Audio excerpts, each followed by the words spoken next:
Earlier in this chapter, we discovered that electromagnetic waves are transverse waves. Because of this characteristic, electromagnetic waves can be polarized. We can visualize polarization by considering a transverse wave propagating up and down on a string that is approaching a barrier with a slit cut in it. Since the string is only vibrating in one direction, we describe the wave as being linearly polarized.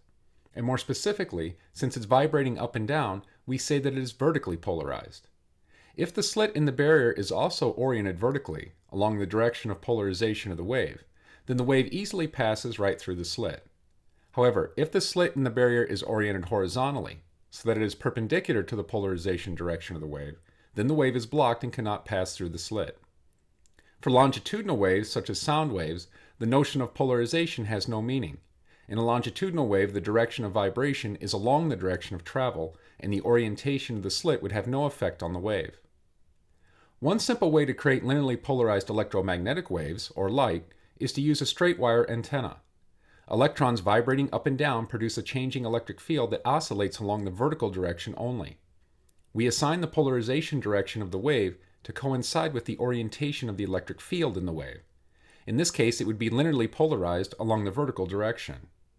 We represent this in the figure as a red electric field vector oriented vertically. Of course, we would have a magnetic field too, which would be oscillating in the horizontal direction, perpendicular to that of the electric field. While the light created by a straight wire antenna is linearly polarized, light can also exist in an unpolarized state. Light given off by the hot filament of an incandescent light bulb, for example, is completely unpolarized. Electrons in the atoms that make up the hot filament are vibrating in random directions. The motion of these electrons act like tiny atomic antennas and produce short bursts of light that is polarized in random directions. For this reason, unpolarized light is also called randomly polarized light, and it is represented in the figure with red electric field vectors oriented randomly. Now, what is interesting is that we can transform unpolarized light into linearly polarized light with the aid of certain materials known as polarizers. One commercially available material goes under the name of Polaroid. These materials only allow the components of the electric field oscillating along one direction to pass through them. This direction corresponds to the transmission axis of the polarizer.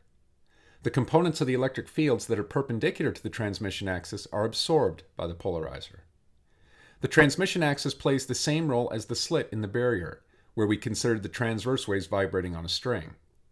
Since a polarizer only allows part of the light to pass through, the intensity of the transmitted light out of the polarizer is reduced. If unpolarized light is passed through a polarizer, then the intensity of the light that is transmitted will be exactly 1/2 of that of the initial unpolarized light, as the figure shows. This is true regardless of the orientation of the transmission axis of the polarizer. The reason for this is that the unpolarized light contains all polarization directions to an equal extent. Moreover, the electric field for each direction can be resolved into components perpendicular and parallel to the transmission axis, with the result that the average components perpendicular and parallel to the axis are equal. As a result, the polarizing material absorbs as much of the electric and magnetic field strength as it transmits. Once the light is polarized, we can change both its intensity and the orientation of its polarization by passing it through a second polarizer called an analyzer. Now, however, to correctly calculate the intensity of the transmitted light, we have to use a relationship known as Malice's law. As the figure shows, unpolarized light is first passed through a polarizer, creating linearly polarized light, whose intensity is exactly 1/2 of that of the unpolarized light. The polarization direction of the light transmitted through the first polarizer is aligned with its transmission axis, which is indicated by the dashed line. In this case, it is now vertically polarized. This linearly polarized light now passes through a second polarizer called the analyzer, whose transmission axis is oriented at some angle theta relative to the transmission axis of the first polarizer.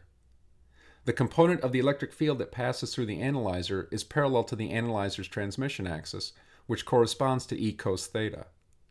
In the previous section, we showed that the intensity of an electromagnetic wave, and thus the intensity of light, is proportional to the square of the electric field.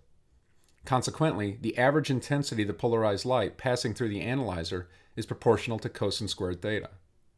More specifically, the average intensity of the light passing through the analyzer is given by the following, where S1 is the average intensity of the light entering the analyzer, and theta is the angle between the transmission axes of the polarizer and analyzer. This relationship is known as Malice's law.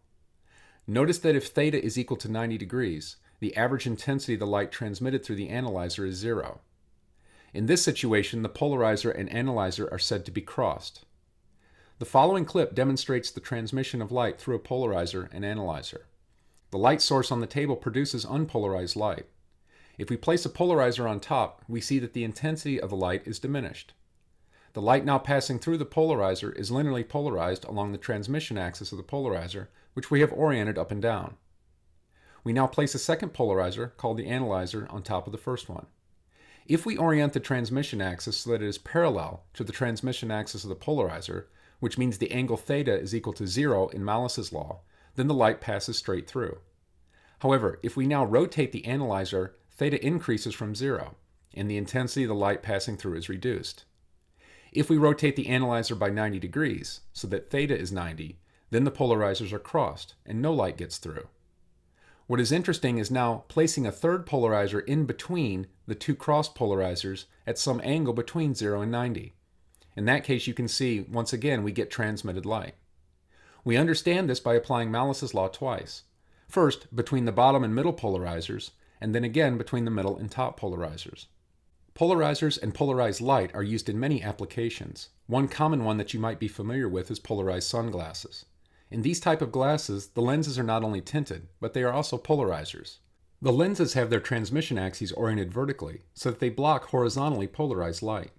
We can see this by using one polarizer to produce horizontally polarized light, and then notice that this light is blocked by the sunglasses when held in their normal orientation. Under these conditions, the transmission axes of the polarizer and lenses are crossed. If we rotate the sunglasses, the two transmission axes become aligned, and the light passes through. As we will see in Chapter 26, when light reflects off of nonmetallic objects, it becomes partially polarized parallel to the surface of the object. The glare of sunlight reflecting off of water is one example. Polarized sunglasses are useful in blocking this reflected light.